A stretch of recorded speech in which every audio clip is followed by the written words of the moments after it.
Dhoma kishte erë pluhuri dhe letre të vjetër. Eraje së dielës pasdite, futej nga perdet e bardha, duke ndriçuar grincat që notonin ngadalë. Ishte një nga ato dhoma që nuk ishte ndryshuar për dekada, me mobilje prej drurit të erët dhe një pasqyrë të madhe në mur, të veshur me një kornizë të artë që kishte filluar të zhvishej. Ullur në fund të shtratit, me duart e kryqëzuara në prehër, isha një vajzë. Të paktën, ashtu më thoshin. Por në atë pasdite të veçantë, ndërsa shikoja reflektimin tim në pasqyrë, pyetja më lindi në mendje si një fije tymi që ngrihej nga një qiri i sapo fikur. A jam akoma vajzë? Jo për shkak të moshës. Mosha ishte vetëm një numër në kalendar, diçka që prindrit e përmendnin në biseda rastësore. Por për shkak të asaj që kisha zbuluar disa net më parë, kur gjithçka ndryshoi pa bërë zhurmë. Ishte nata kur zëri i tij, një zë që e kisha dëgjuar qindra herë në telefon, u bë i prekshëm.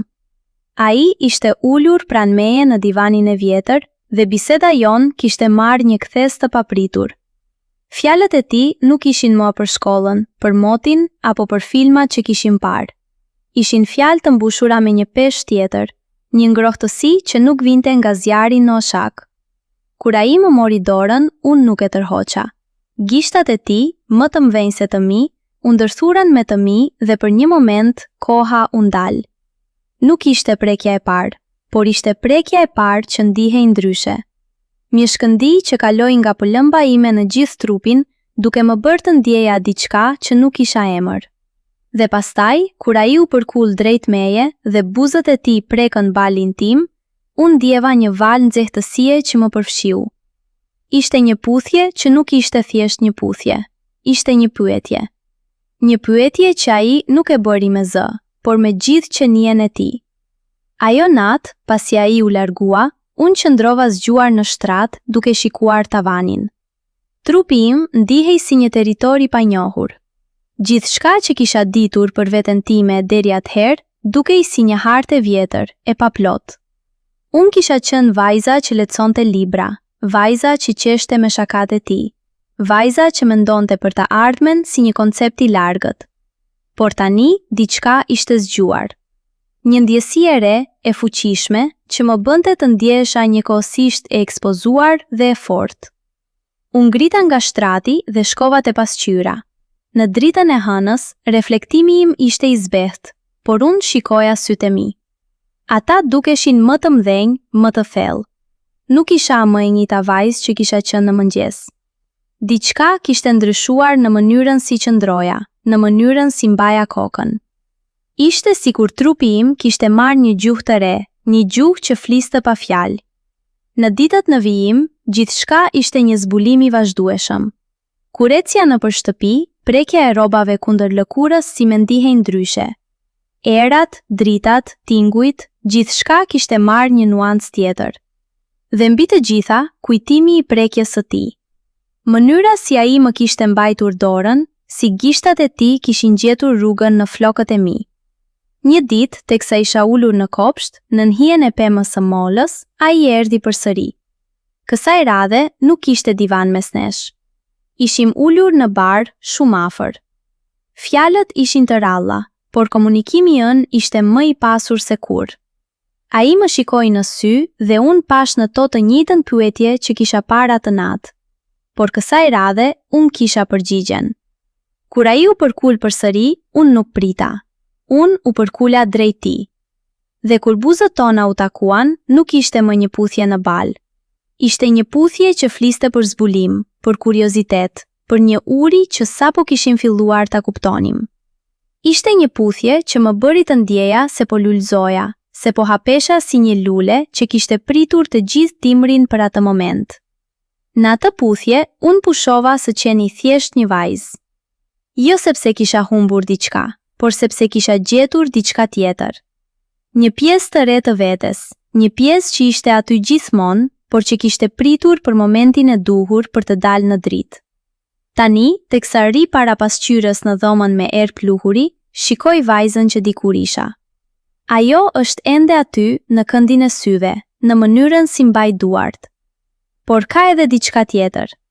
Një siguri e re, një qetësi që vjen nga të kuptuarit se të rritesh nuk do të thotë të humbësh vajzën që ishe, por të shtosh shtresa të reja, të zbulosh dimensione të reja të ekzistencës tënde.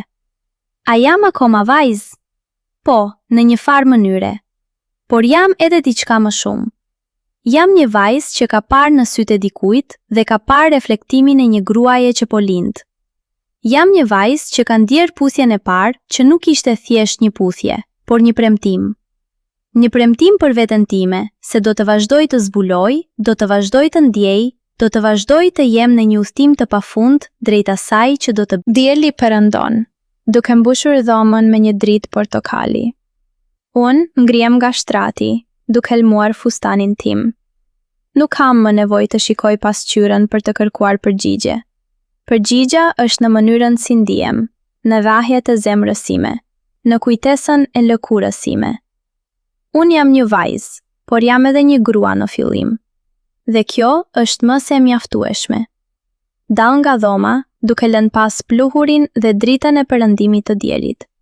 Në korridor e presin këpucët e mia dhe dera e përparme. Jashtë më pret ai, dhe më pret gjithë bota. Ai dhëm, duke ecur me hapa të lehtë drejt derës së përparme. Para se ta hapja, ndallova për një çast. Dora ime qëndroi mbi dorezën prej bronzit të ftohtë dhe pash reflektimin tim të paqartë në xhamin e derës. Nuk isha më ajo që kisha qenë kur kisha hyrë në atë dhomë orë më parë. Isha një version i ri, një version që kishte bërë paqe me veten dhe me ndryshimin. Hapa derën dhe ajri i freskët i mbrëmjes më përkëdheli fytyrën. Ai ishte aty, duke qëndruar pranë gardhit të vjetër prej guri, me duart në xhepa dhe një buzëqeshje të lehtë në fytyrë. Kur më pa, syt i shkëlqenin me atë ngrohtësi që tashmë e kisha mësuar ta lexoja. Eci drejt tij dhe, pa thënë asnjë fjalë, vendosa dorën time në të tijën. Ai e shtrëngoi butësisht, duke ngritur në buzët e tij dhe duke e puthur lehtë. Një gjest kaq i thjeshtë, por që tani kishte një peshë të re, një kuptim që vetëm ne e dinim. Ndërsa ecnim krah për gjatë rrugjicës së gurth, me hijet e gjata të perëndimit që shtrieshin para nesh, kuptova diçka. Ndryshimi nuk ishte diçka që më kishte ndodhur mua. Ndryshimi ishte diçka që kisha zgjedhur. Kisha zgjedhur të hapesha, të besoja, të ndjeja. Dhe në atë zgjedhje kisha gjetur lirin për të qenë njëkohësisht vajza që kisha qenë gjithmonë dhe gruaja që po bëhesha. Ai më shikoi anash dhe pshpriti. Çfarë po mendon? Unë ndala, u ktheva nga ai dhe e shikova drejt në sy. Dieli po perëndonte pas tij, duke e rrethuar me një aureol ari. Për një moment, gjithçka dukej e përsosur. Jo sepse ishte e përsosur në një kuptim romantik, por sepse ishte reale. Ishte jeta ime duke u shpalosur para meje. Po mendoj, tash ngadalë me një zë që tingëllonte më i sigurt se sa ndihesha brenda. Se ndoshta nuk është çështje të jesh vajzë apo grua. Ndoshta është çështje të jesh vetvetja, në çdo moment të ri që vjen. Ai nuk tha asgjë. Thjesht më tërhoqi më afër dhe, në dritën e perëndimit, unë ndjeva përsëri atë ngrohtësi, atë ndjesi zbulimi që nuk më linte më. Ishte një ndjesi që nuk ishte nevojë për fjalë, që nuk ishte nevojë për emra. Ishte thjesht aty, e imja, e jona dhe e pafundme.